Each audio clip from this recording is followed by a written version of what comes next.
The Mughals are often celebrated for giving India the Taj Mahal, the Red Fort, and for supposedly uniting our subcontinent. But what if the Mughals had never set foot in India? Would Bharat have remained divided and weak, or could it have actually been stronger, freer, and more united today? Stay with me till the end. The answer is more fascinating than you've been taught in school. And while you're here, hit like and subscribe. It really helps the channel grow. It's a small action, but it makes a huge difference for us. It allows us to keep producing more videos like this. Now let's begin. Western colonial era and some independent Indian historians often claim the Mughals gave India political unity. They brought cultural sophistication through art, architecture, and music. And before the Mughals, India was fragmented, culturally stagnant, and lacked historical consciousness. This is the version of history many of us grew up reading in school textbooks. But is it really true? The historians point to monuments like the Taj Mahal and the Red Fort, Mughal gardens and syncretic art as proof of a civilizing role. And they call pre-Mughal Bharat a collection of divided kingdoms. But historians who study the long-term history of Bharat ask, did this tell the whole story? Let's look at the counter-narrative. First, Bharat had recurring periods of political unity. The Ahoms, Cholas, Mauryas and Guptas, long before the Mughals. Even without a single king, various inscriptions and edicts show large-scale administration and shared norms across regions. Bharat functioned as a civilisational state tied by Sanatan Dharma, pilgrimage routes, trade networks, and cultural codes.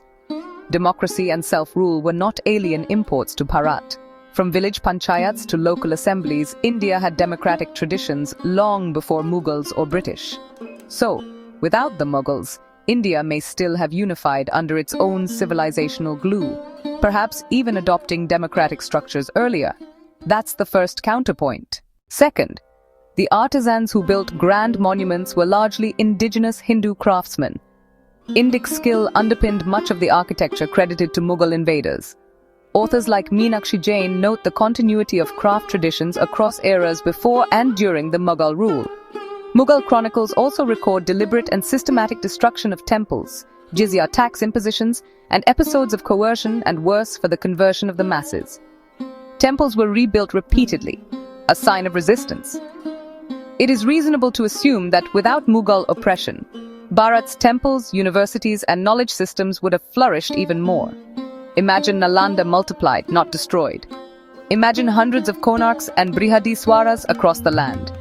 Instead of celebrating monuments of invaders as the pinnacle, Indic aesthetics might have led to other architectural marvels. That's the cultural counterpoint. Third, civilizational continuity. Pluralism, decentralization, dharmic balance gave Bharat resilience against repeated invasions. Meenakshi Jain documents how temples destroyed by invaders were rebuilt again and again, reflecting the cultural resistance and resilience of Bharat. Scholar Sanjay Subramanyam shows India was already globally linked through trade, diplomacy and culture, not isolated until the Mughals arrived. Engagement with the world was organic and didn't need Mughal or European influence. In fact, without Mughal interference, Bharat's intellectual roots and plural civilizational grammar likely would have been stronger. That is the continuity argument.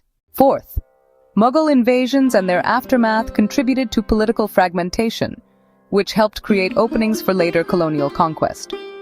Weak institutions and exploitative systems made regions vulnerable to British takeover.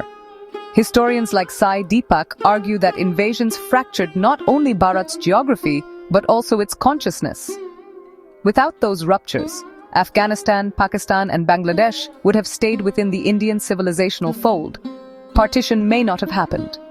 So the geopolitical cost of invasions was not only territory, but weakened the mindset and dharma of the civilization. And India continues to pay a price for this even today. That's the geopolitical case. So what if the Mughals had never come? Far from chaos, Bharat might have become a united, democratic, prosperous civilizational state, rooted in its traditions yet open to the world. What do you think?